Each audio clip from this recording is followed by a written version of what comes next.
I used to like hate anchovies as a kid. See, I was a kid that brought anchovies to school and had it with a slice of bread, so not many friends at my lunch table. Chef Danny at the Arthur J in Manhattan Beach. How's it going? Going well. So this is something that I grew up eating every Really? Christmas. Love Swedish meatballs. Even though I'm Norwegian, the Swedes got one thing right. Oh, absolutely.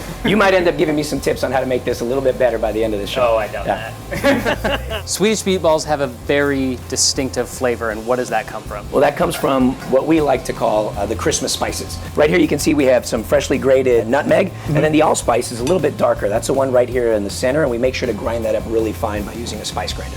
And then that's just like really finely ground black pepper? Correct. Okay, great. How do we get these meatballs together? Well, one of the things that we first start with are ground meats. We use ground beef, pork, and veal. If we used all beef, it might be too dry, it might be too strong of flavor. And if we didn't use the pork, then we wouldn't have the fat content that we really need for these meatballs to have the right texture. Great. I've ahead of time added a little bit of milk into 2 ounces of panko breadcrumbs. And you don't want to use dried breadcrumbs. You want to rehydrate them so you're not like drying out your meatballs. Exactly right, because what's going to end up happening is if you have dry pockets of breadcrumb, it's not going to bind. It's actually going to make the meatballs kind of split apart.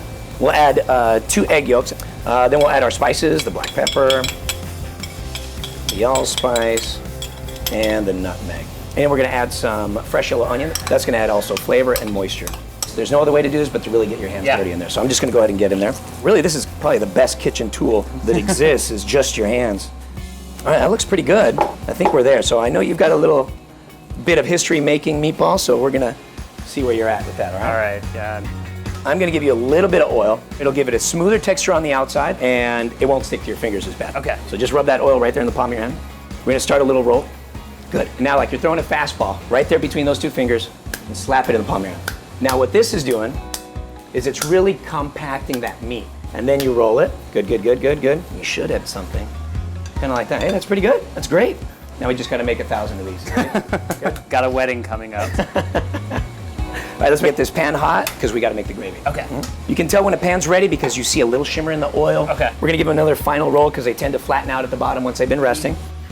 Put it right back there. A nice little sizzle, you can hear it. We want them to form a nice golden brown. In fact, I'm gonna put in a little bit more oil. And you can already smell them. Those spices are warming up in the pan. That oil is already having like a nice little effect on the ground meat.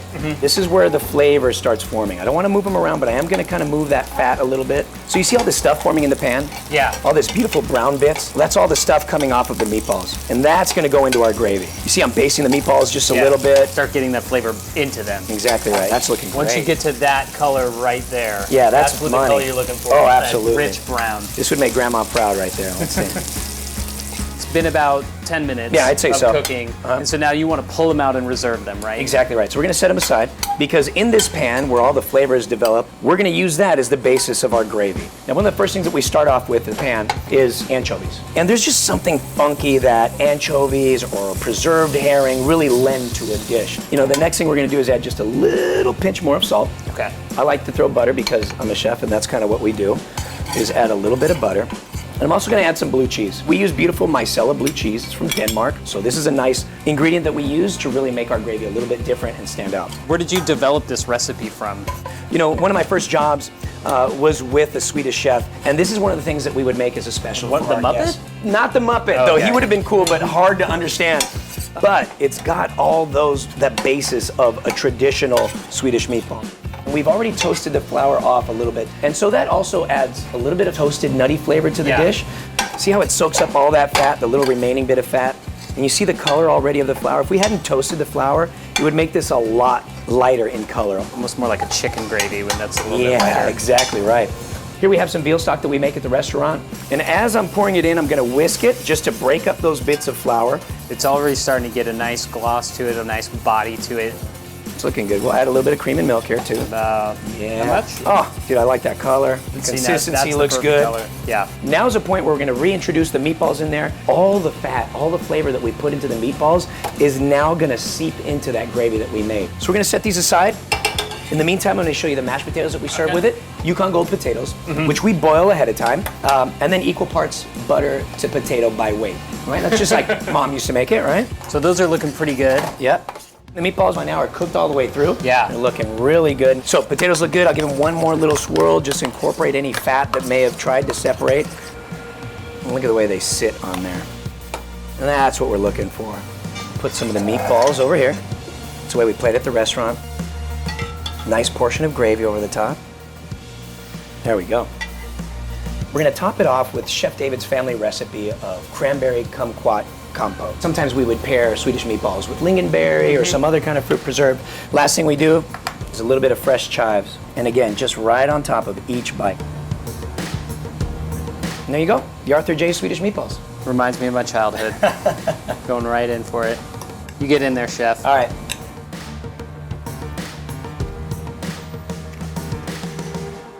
No good? Sorry. I gotta go.